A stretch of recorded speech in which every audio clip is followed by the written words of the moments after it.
کیوں پاکستانیوں کو نہیں نکال سکتے ساؤتھ زون سے، پرانے شہر سے؟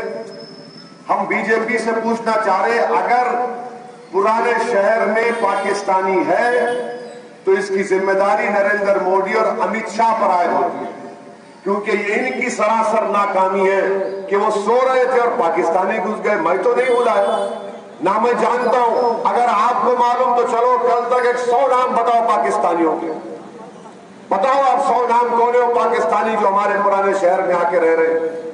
مقصد کیا ہے کہ مسلمانوں کو اور ہندوؤں میں ایک نفرت کی دیوار کو اٹھایا جائے، یہ ان کا مقصد ہے۔ سرجیکل سٹرائک کریں گے، وہ روہنگیا پاکستانی کو پکڑیں گے۔ ارے بھائی صاحب، آپ کو کون روکا؟ آپ کا سکندرآباد کا M P minister of home ہے، منسٹر آف اسٹیٹ، اس کے پاس قلمدان ہے ہوم کا، وہ کیا کر رہا ہے؟ وہ سو رہا ہے کیا؟ اٹھا چمہ کھیل رہا ہے بیٹھ کے یہاں پہ حیدرآباد میں؟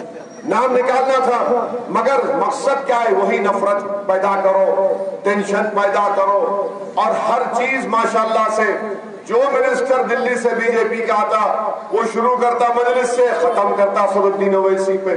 ارے کیا ہے بھائی، میں اس عمر کے حصے میں آ گیا کہ اب میری نسبت بھی کوئی قبول نہیں کرتا، مگر شروعات کریں گے مجلس سے۔ بلدیہ کے الیکشن ہے، ڈیولپمنٹ کے بارے میں بات نہیں کریں گے۔ بی جے پی نے 2019 سے 2020 تک شہر حیدرآباد کی ترقی کے لیے بی جے پی نے کیا پیسے دیے؟ کوئی جواب نہیں۔ ایک بتا دو تم نے کیا دیا پیسہ، کیا انفراسٹرکچر لے کر آئے؟ نہیں جواب دیں گے۔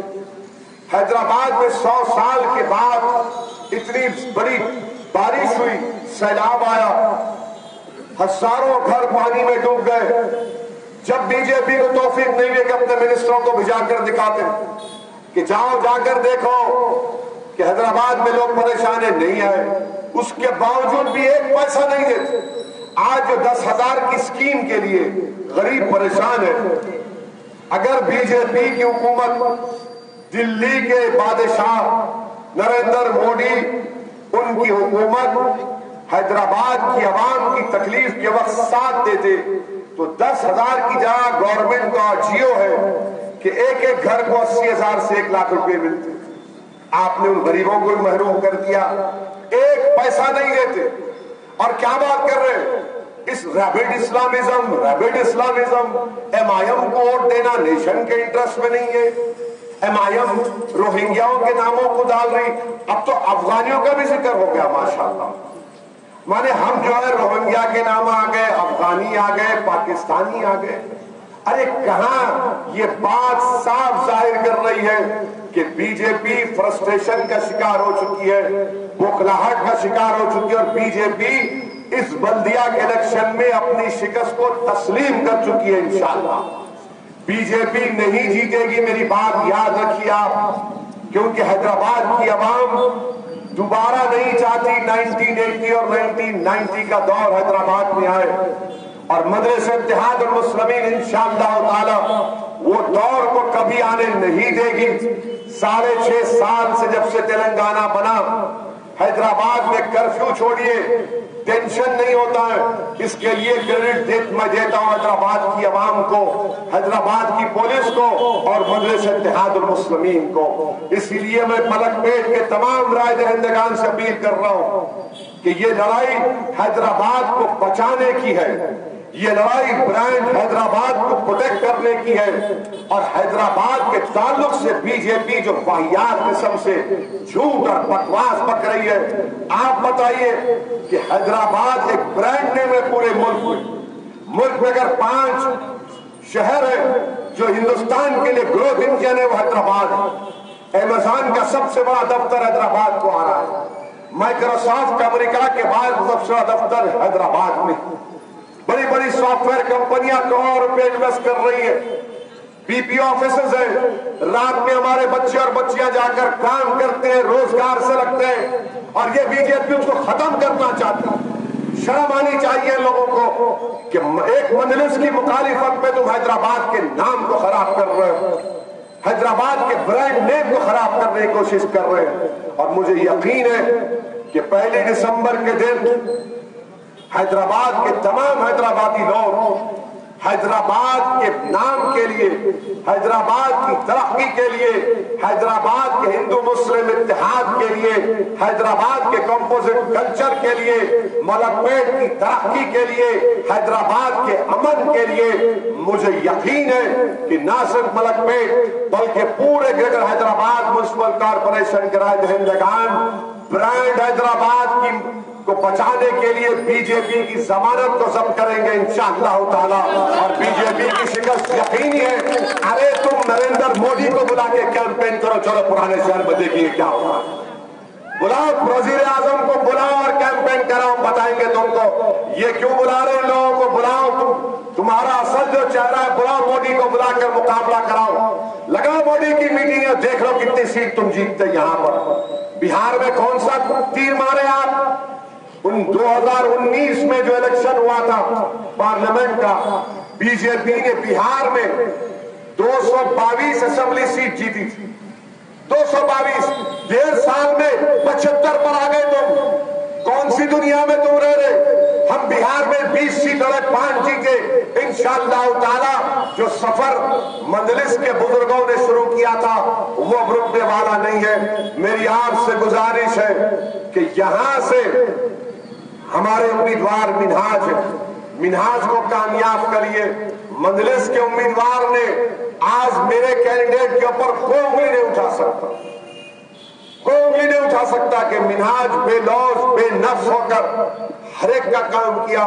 منہاج بلا لحاظ مذہب ملت ہر رائے دہندگان کا کام کیا۔ اسی لیے میری آپ سے گزارش ہے کہ 1 دسمبر کے دن صبح کے اولین ساعتوں میں آپ اپنے گھر سے نکلیے اور اپنے ووٹ کا استعمال کریے۔ یہ بی جے پی کے پاس دکھانے کا کچھ بھی نہیں ہے، خالی لمبی لمبی چھوڑتے ایک سے ایک فنٹی ماسٹر، یعنی حد ہو گئی۔ 15 لاکھ بولے، 15 لاکھ گئے، نوکریوں کا وعدہ کرے، لاک ڈاؤن لگائے، جب نہیں لگانا تھا میں نے تلنگانہ ٹوڈے اخبار میں آرٹیکل لکھا تھا یہ لاک ڈاؤن انکانسٹیٹیوشنل ہے۔ چیف منسٹر کے سی آر نے بہت بڑی غلطی کی لاک ڈاؤن کو قبول کر کے۔ کے سی آر کو لاک ڈاؤن کو قبول نہیں کرنا چاہیے تھا، اس لیے کہ کانسٹیٹیوشن میں، آئین میں، سمویدھان میں اسٹیٹ لسٹ میں لا اینڈ آرڈر آتا ہے۔ چیف منسٹر نے بہت بڑی غلطی کی لاک ڈاؤن کو قبول کر کے۔ میں بول بھی رہا تھا مت کرو، آپ طے کرو کہ کب لاک ڈاؤن کہاں لگنا چاہیے۔ لاک ڈاؤن لگائے، 3.5 مہینے قریب برباد ہو گیا، آمدنیاں ختم ہو چکی ہیں، لاکھوں نوکریاں جا چکی ہیں، برباد ہو گیا غریب۔ جب اس کی بات کرتا ہوں میں تو بی جے پی بولتی ہے جنا ہو گیا۔ ارے جنا اتنا جنا سے محبت بی جے پی کو کیوں سمجھ میں نہیں آتا؟ کچھ تھا کیا رشتہ تمہارا 60-70 سال پہلے ان لوگوں سے؟ اور ویسی جنا ہو گیا۔ ارے کہاں جنا ہوا پاشا؟ جو جنا کو ماننے والے تھے وہ بھاگ گئے پاکستان کو رضاکار۔ ہم جنا کو ٹھکرائے، 2 نیشن تھیوری کو ٹھکرائے، ہم نے بھارت کو اپنا وطن مانا اور ہم نے بھارت کو قبول کیا، اور ہم بھارت کو نہیں چھوڑیں گے۔ یاد رکھو بی جے پی والوں، یہ ہماری باپ کی سرزمین ہے۔ اس لیے باپ کی سرزمین ہے کہ ہمارے ابا کے ابا کے ابا کے ابا کے ابا کے ابا کے ابا کے ابا کے ابا جب دنیا میں قدم رکھے تو یہی رکھے، تو ابا کی زمین سے کسی مائکا دال کی ہمت نہیں ہے کہ باپ اور بیٹے کو محروم کیا ہے۔